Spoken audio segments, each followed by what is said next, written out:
تلك الرسل فضلنا بعضهم على بعض منهم من كلم الله ورفع بعضهم درجات وآتينا عيسى ابن مريم البينات وأيدناه بروح القدس ولو شاء الله ما اقتتل الذين من بعدهم من بعد ما جاءتهم البينات ولكن اختلفوا فمنهم من آمن ومنهم من كفر ولو شاء الله ما اقتتلوا ولكن الله يفعل ما يريد. يا أيها الذين آمنوا أنفقوا مما رزقناكم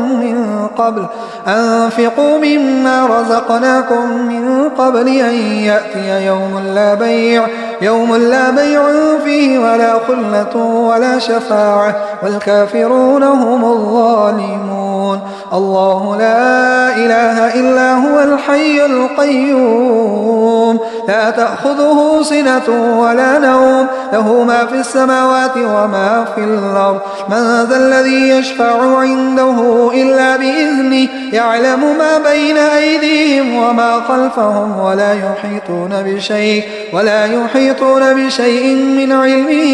إلا بما شاء وسع كرسيه السماوات والأرض ولا يؤوده حفظهما وهو العلي العظيم. لا إكراه في الدين قد تبين الرشد من الغي فمن يكفر بالطاغوت ويؤمن بالله فقد استمسك بالعروة الوثقى لا انفصام لها والله سميع عليم. الله ولي الذين آمنوا يخرجهم من الظلمات إلى النور والذين كفروا أولياؤهم الطاغوت يخرجونهم من النور إلى الظلمات أولئك أصحاب النار هم فيها خالدون.